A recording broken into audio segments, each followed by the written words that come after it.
Hi, I'm Madison. I'm a 28-year-old graphic designer living in Seattle.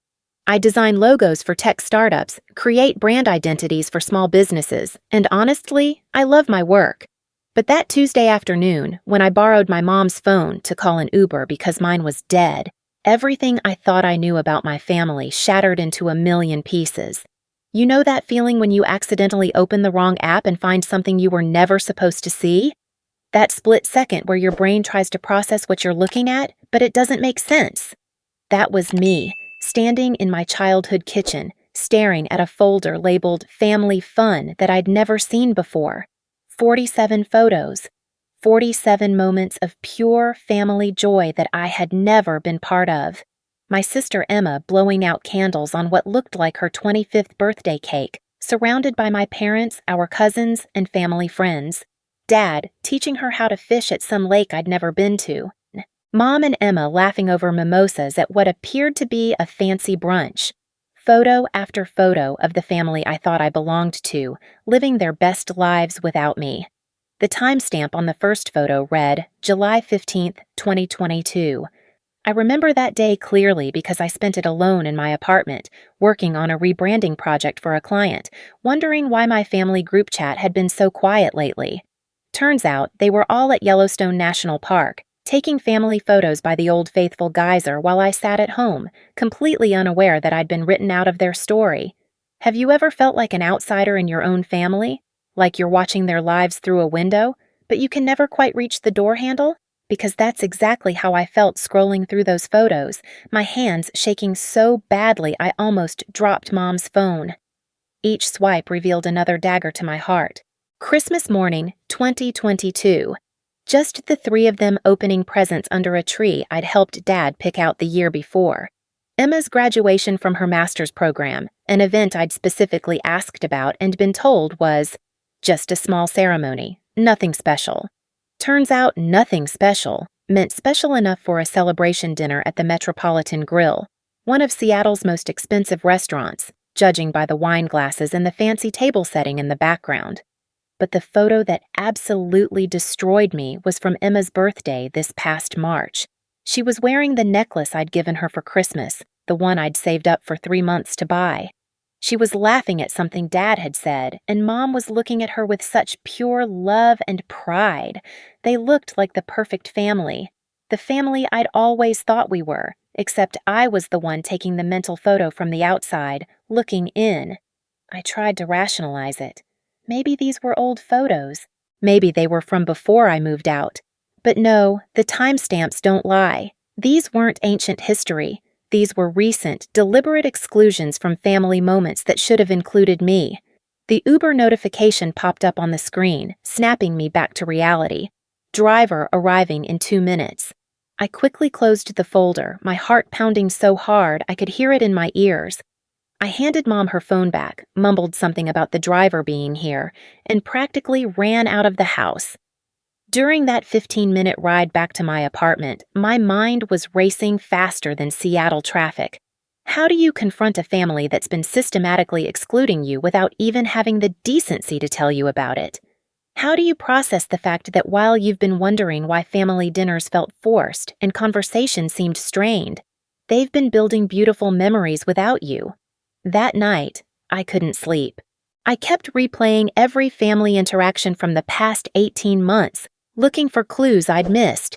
The way conversations would sometimes stop abruptly when I walked into a room. How Emma would change the subject whenever I asked about her weekend plans. The way Mom's answers became vague whenever I suggested family activities. I'd chalked it up to normal family stuff. People get busy, plans conflict, life happens. But this wasn't life happening. This was intentional. This was calculated. This was a conscious decision to create a family unit that didn't include me. The next morning, I decided I needed answers. I called Emma first because out of everyone, she'd always been the one I felt closest to. We're only 2 years apart, and growing up, we were inseparable. We shared clothes, secrets, dreams about our future. She was supposed to be my person. Hey, Em, what are you up to today? I tried to keep my voice casual, normal. Oh, just running errands with Mom. You know, boring stuff. The lie came so easily to her. I could hear Mom's voice in the background, and they were clearly at some cafe based on the ambient coffee shop noise. Cool, cool. Hey, weird question, but did you do anything special for your birthday this year? I feel like I missed it somehow. There was a pause. A long pause. No, not really. Just a quiet dinner at home. You know how I am about birthdays now that I'm getting older. A quiet dinner at home. Right, that quiet dinner apparently included a 3-tier cake, champagne, and what looked like at least 15 people based on the background of the photos I'd seen. Oh, okay. Well, next year we should definitely plan something fun together. Maybe that wine tasting we talked about? Yeah, totally. Listen, I gotta go. Mom needs help with something. She hung up before I could respond. My own sister, the person who used to tell me everything, had just lied to my face without hesitation. I tried Dad next. If anyone would give me a straight answer, it would be him. Dad's always been the direct one in our family, sometimes brutally honest to a fault. Madison, how's my hardworking daughter? I'm good, Dad. Hey, I was just wondering, have you guys been doing any fun family stuff lately? I feel like I've been so buried in work that I might have missed some invitations. Oh, you know how it is. We try not to bother you since you're always so busy with your clients. We figured you needed your space to focus on your career. My career. Right. Because apparently wanting to build a successful business as a freelance designer meant I'd forfeited my right to be included in family activities. Dad, I'm never too busy for family. You guys know that, right? Of course, sweetheart. We just didn't want to add stress to your plate. But that's not what those photos showed. Those photos showed a family having the time of their lives, creating memories and traditions and inside jokes that I wasn't part of. Those photos showed a family that had found a way to be happier without me. When I called Mom, I got the same runaround. Oh, honey, we know how dedicated you are to your work. We didn't want to interrupt your creative flow. As if my creative flow was more important than being included in my own family's life. The gaslighting was so smooth, so practiced, that if I hadn't seen those photos with my own eyes, I might have actually believed them. They had their story straight. I was the busy one. I was the one who didn't have time for family. I was the one who'd chosen work over relationships. But here's the thing about gaslighting. Once you see it, you can't unsee it. Once you recognize the pattern, every conversation becomes crystal clear. They weren't protecting my time or respecting my career. They were protecting their own comfort, their own dynamic, their own version of family that apparently worked better without me in it. That evening, I did something I'd never done before. I went through my own photos, my own memories, looking for the exact moment when I'd started being excluded. And what I found was even more disturbing than the original discovery.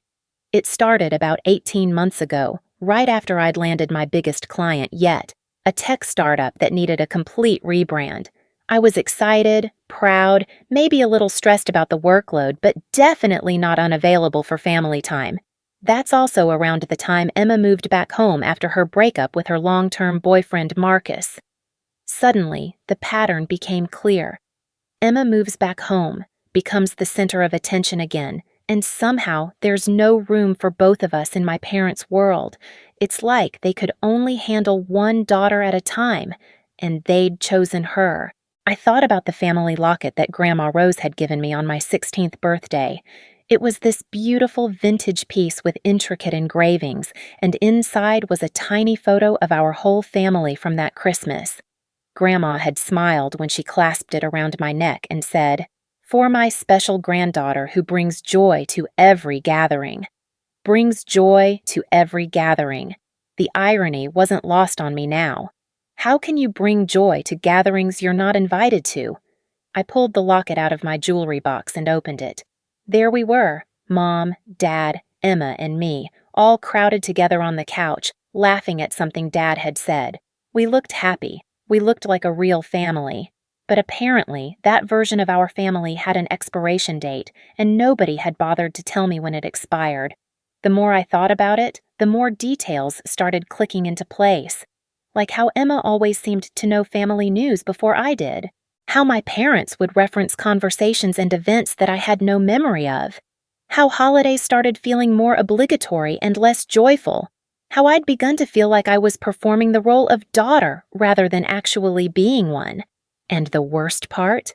They were all so good at making me feel like it was my fault, like I was the one who'd grown distant, the one who'd prioritized work over family, the one who'd somehow failed at being a good daughter and sister. But those 47 photos told a different story. They told the story of a family that had simply moved on without me, like I was a character who'd been written out of their show. They told the story of birthdays celebrated, trips taken, memories made, and bonds strengthened, all in my absence. I spent that entire week replaying every family interaction, every missed call, every canceled plan, looking for signs I'd been too naive to see. The evidence was everywhere once I knew what to look for. Like the time Emma posted an Instagram story from what looked like a fancy restaurant, tagged with mom and dad on a random Tuesday night. When I asked her about it the next day, she said they'd just grabbed a quick bite after running errands. Quick bite, at a place that clearly required reservations and had cloth napkins. Or the time I came home unexpectedly and found suitcases in the hallway. When I asked where they'd been, Dad said they'd just taken a spontaneous day trip to the Tulip Festival. Spontaneous, with matching luggage and what looked like a carefully planned itinerary based on the professionally printed maps I saw on the kitchen counter. Every lie, every deflection, every, "oh, it was nothing special," started to make sense. They weren't protecting my feelings or respecting my time. They were protecting their secret family life, the one that existed in the shadows of my awareness. The hardest part wasn't even the exclusion itself. It was the realization that they were all in on it. Mom, Dad, and Emma had formed this conspiracy of silence around their shared experiences, and I was the one person who wasn't trusted with the truth. I started to wonder what else I didn't know. What other photos existed in other hidden folders? What other family traditions had developed in my absence? What other memories had been made while I sat in my apartment, completely oblivious to the fact that my family was actively choosing to build their happiness without me? The locket felt heavier around my neck now, weighted with the irony of Grandma's words. Brings joy to every gathering. But you can't bring joy to gatherings that happen in secret, in spaces where your presence isn't wanted or welcome. I realized that for the past 18 months, I'd been living in two different realities. In my reality, I was a daughter and sister who sometimes couldn't make family events due to work commitments, but who was always willing to prioritize family when it mattered. In their reality, I was apparently an inconvenience to be worked around, a complication to their family dynamic that was easier to exclude than include. And the most devastating part of all, they'd managed to make me complicit in my own exclusion by making me believe it was my choice. That weekend, I made a decision that would change everything. If my family could build a secret life around me, then I could certainly do some detective work of my own. I wasn't going to sit in this fog of confusion anymore, accepting their half-truths and deflections. I needed concrete evidence, and I was going to find it. I started where any good investigation begins, social media. But not the obvious posts. I went deep. I checked tagged photos from family friends, location tags from restaurants and venues, even the backgrounds of other people's stories where my family might appear. What I found was a comprehensive timeline of deception that took my breath away. Jake, my cousin who lives in Portland, had posted a series of Instagram stories from Emma's birthday celebration. He'd tagged the location, the Metropolitan Grill, just like I'd suspected from the photo. But here's what really got me. He'd also posted a boomerang of him clinking glasses with someone, and in the corner of the frame, I could see a reservation card on the table. Chin party of 7:30 p.m. 8 people, for Emma's quiet dinner at home. I screenshot everything, every single post, every tagged location, every timestamp. I created a folder on my phone labeled Evidence and started building a case like I was preparing for court. Then I found something that made my stomach drop. Mrs. Patterson, our next-door neighbor who's known our family for 15 years, had posted a Facebook photo from her garden party last month. The caption read, "So lovely to see the whole Chen family together. Madison, Emma, and their parents always light up any gathering." But I hadn't been at Mrs. Patterson's garden party. I'd never even been invited to Mrs. Patterson's garden party. I zoomed in on the photo. There was Emma, laughing with Mrs. Patterson's daughter. There were my parents, looking relaxed and happy, holding wine glasses. And there, in the corner of the photo, was someone with long, dark hair wearing a blue dress that looked exactly like one I owned. My hands were shaking as I called Mrs. Patterson directly. "Madison, sweetheart, how are you? I haven't seen you since the garden party last month. You looked absolutely lovely in that blue dress." My blood ran cold. "Mrs. Patterson, I wasn't at your garden party last month." There was a long pause. "Oh, honey, of course you were. You were standing right next to Emma most of the evening. You two were thick as thieves, just like when you were little girls." "Can you describe what I was wearing? What we talked about?" Another pause. Longer this time. "Well, you were in that beautiful blue dress, and you and Emma were— Oh my goodness. Oh, Madison, I think I may have made a mistake.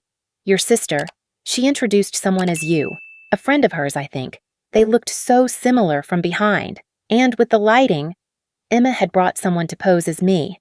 My own sister had literally replaced me with a stand-in at a neighborhood event, letting Mrs. Patterson believe she was seeing the whole Chin family, when in reality, the real me was probably at home working on a client project, completely unaware that my identity was being borrowed for a family photo op. "Mrs. Patterson, how long has this been happening? How many times have you thought you've seen me at family events?" "Oh, sweetheart, I don't know what to say. Maybe 3 or 4 times over the past year. Your parents always seemed so proud to have both their daughters there." I thanked Mrs. Patterson and hung up, my mind reeling. This wasn't just exclusion anymore. This was identity theft. This was a level of deception that went beyond simple family dynamics into something actively cruel. But I wasn't done investigating. I called Jake next. "Madison, what's up, cuz?" "Hey, Jake, I was looking at your Instagram from Emma's birthday. Looked like a fun night." "Oh man, it was great.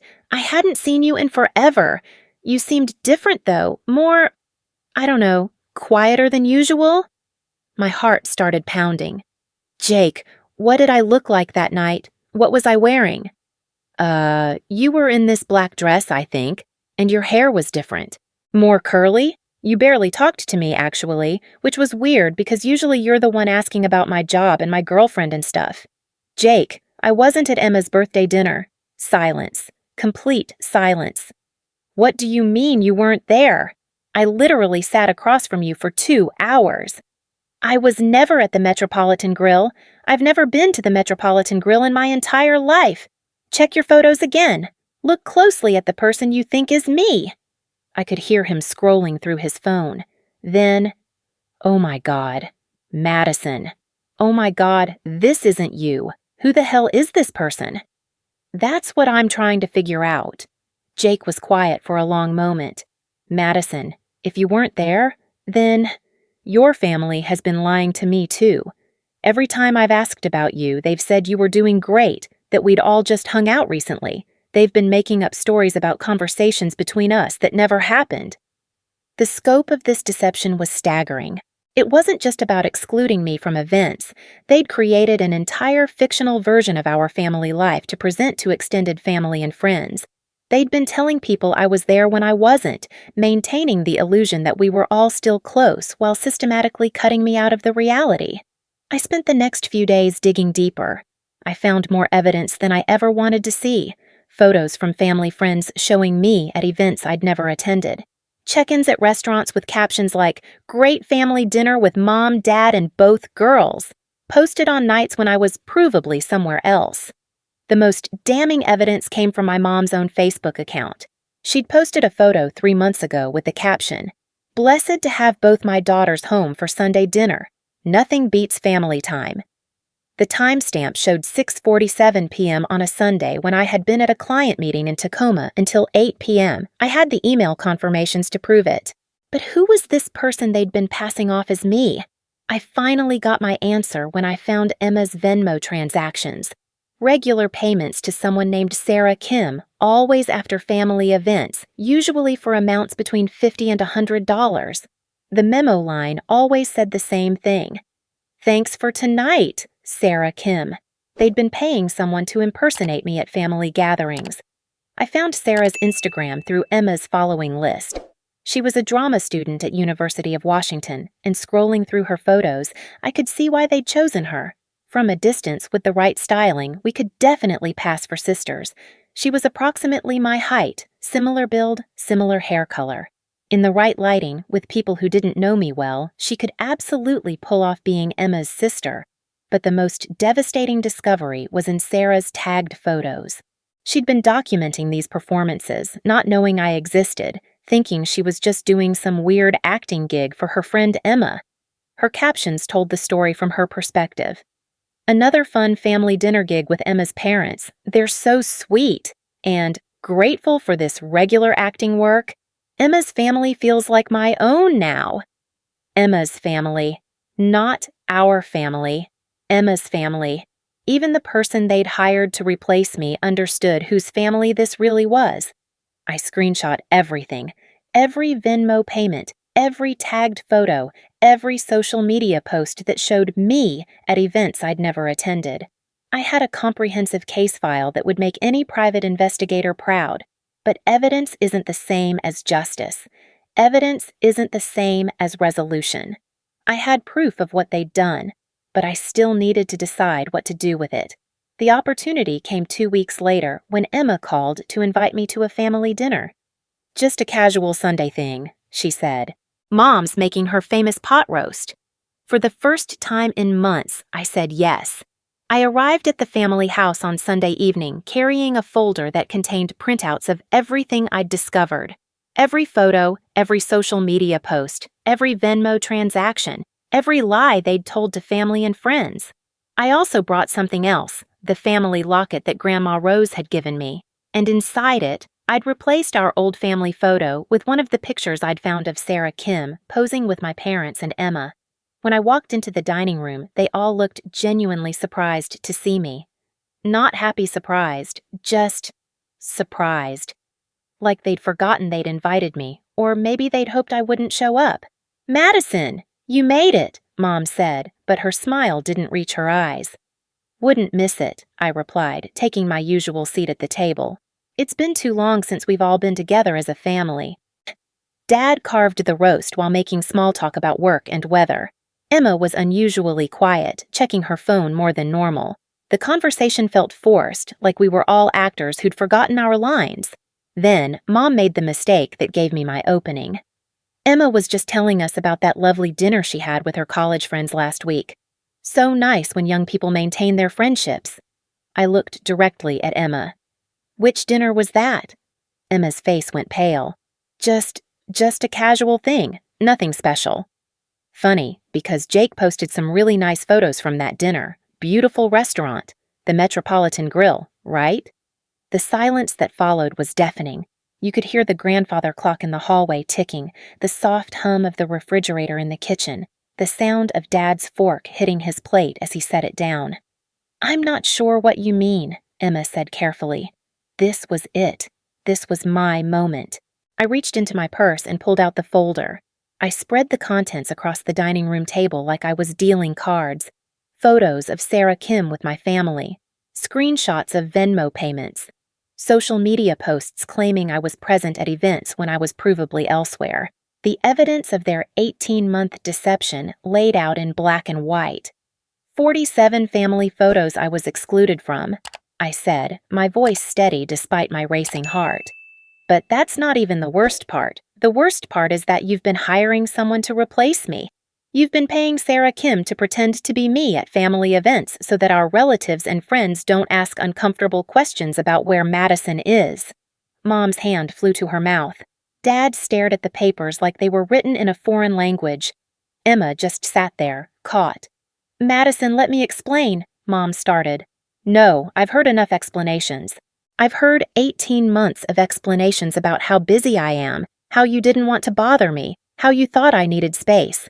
But these photos tell a different story. These Venmo payments tell a different story. The fact that you've been lying to Jake, to Mrs. Patterson, to everyone in our extended circle, tells a different story."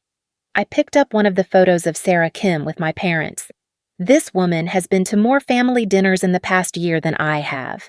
Mrs. Patterson thinks she's seen me at 4 different neighborhood events, but she's never actually seen me once. You've created an entire fictional version of our family dynamic to present to the world while systematically excluding me from the reality. Dad found his voice first. Madison, this isn't what it looks like. Really? Because it looks like you've been paying someone to impersonate your daughter rather than just including your actual daughter. It looks like you've been maintaining the appearance of a close family while actively working to exclude one of your children. It looks like you've been gaslighting me for 18 months, making me believe that my exclusion was my own choice. Emma finally spoke up. You're never available anyway. You're always working, always too busy for family stuff. I was available for 47 different occasions that you didn't bother to invite me to. I was available for every single family dinner, every birthday, every celebration where you chose to hire a substitute daughter instead of including your real one. I stood up and pulled the locket from around my neck, setting it on the table. I opened it to show them the photo inside. Sarah Kim laughing with them at some restaurant I'd never been to.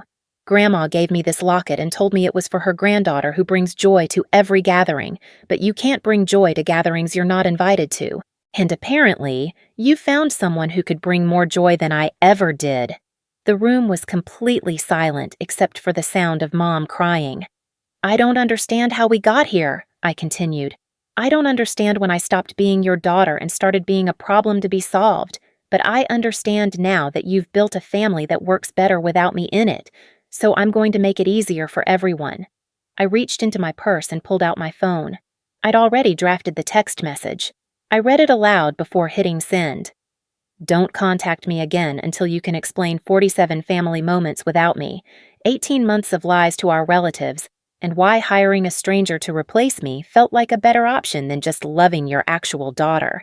The message went to our family group chat, the one I'd apparently been excluded from anyway, based on what Jake had told me about their secret communications. What happened next, I said, looking at each of their faces, is that I finally realized I don't have to keep trying to fit into a family that's been actively reshaping itself around my absence. I realized that I'm not the problem that needs to be solved. I'm not the daughter who chose work over family. I'm the daughter whose family chose replacement over inclusion. I picked up my purse and headed for the door. Madison, please, Dad called after me. We can fix this. I turned back one last time. You can't fix 18 months of deliberate deception with a conversation.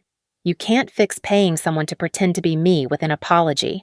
You built this family dynamic deliberately, methodically, over months and months of choices. Every time you hired Sarah instead of calling me, you made a choice. Every time you lied to Jake about spending time with me, you made a choice. Every time you let Mrs. Patterson believe she was seeing the whole Chen family when I wasn't even there, you made a choice. But we love you, Mom said through her tears. No, I replied. You love the idea of me. You love being able to tell people that both your daughters are doing well, that we're all close, that family dinners happen regularly. You love the performance of being a complete family. But you don't love me enough to actually include me in the reality of your lives. I left them sitting there with the evidence of their deception spread across the dinner table like the remnants of a family that had already been broken long before I found those 47 photos. As I drove home, my phone started buzzing with calls and texts. Panic, basically. But I didn't answer. For the first time in 18 months, I felt clear about who I was and what I deserved. I wasn't the daughter who was too busy for family. I was the daughter whose family had been too busy for her. I wasn't the one who had chosen isolation. I was the one who had been systematically isolated. And most importantly, I wasn't the daughter who needed to keep proving her worth to people who had already decided she was disposable. The locket sat on my kitchen counter when I got home, still open to reveal Sarah Kim's face in the spot where my family photo used to be. It was the perfect metaphor for everything that had happened. They hadn't just excluded me from their lives.